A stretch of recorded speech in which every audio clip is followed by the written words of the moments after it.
This would have been good. Trilogy while he still had control of Star Wars before Disney entered the picture. In recent years, more details about George's outlines have been revealed. Episode 7 would feature Leia leading the New Republic against a crime syndicate led by a resurrected Darth Maul and his apprentice, Darth Talon.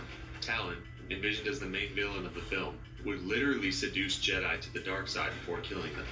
The main hero was a young girl, probably Han and Leia's daughter, who slowly convinces a reclusive Luke Skywalker to train her as a Jedi. Her name evolved in these drafts from Taryn to Thea to Winky and finally to Kira. The movies would have explored the mystical side of Star Wars by including force creatures called Wills. Not much else is known about George's trilogy, because in 2012, he decided to put Star Wars into someone else's care. Today, I am proud to announce the Walt Disney Company is acquiring Lucas. Let's Is from continue. George's outlines, while putting the characters on a more traditional Star Wars adventure.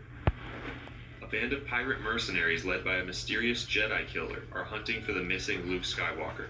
Just before he's captured and killed, a Jedi Knight sends the Solo Kids, Kira and Sam, to find Luke first.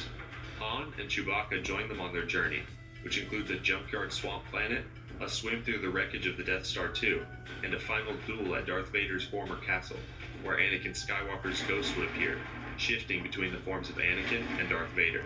Luke Skywalker would come to the rescue in the third act, and Han Solo would survive and get back together with General Leia. At some point, Sam's backstory was changed to be a defecting stormtrooper, and Kira became a scavenger from the junkyard planet. But they may have still been intended to be Han and Leia's kids. But Arndt Straff didn't tick all of Disney's boxes, and after 2 years, the script still wasn't finished. Eager to see a return on their massive investment, Disney's patience was starting to run thin. Michael Arndt, who was going to be putting together the first draft. He usually needs about 2 to 3 years to immerse himself in something and then actually create a screenplay. And we hoped and thought that this would maybe be one of those that would go a little bit faster, but it didn't. So when we had to make the transition to Larry Kasdan and to JJ, it actually went pretty smoothly.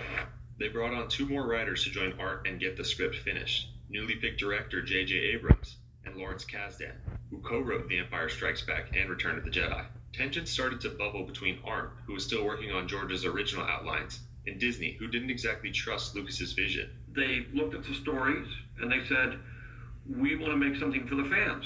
At the time, the most vocal fans overwhelmingly disliked George Lucas and his prequel trilogy. I truly believe that the 3 new Star Wars films Disney is planning on making will be light years better than the prequels. There's no way they'll be worse than the prequels. No way. That Lucas will no longer have total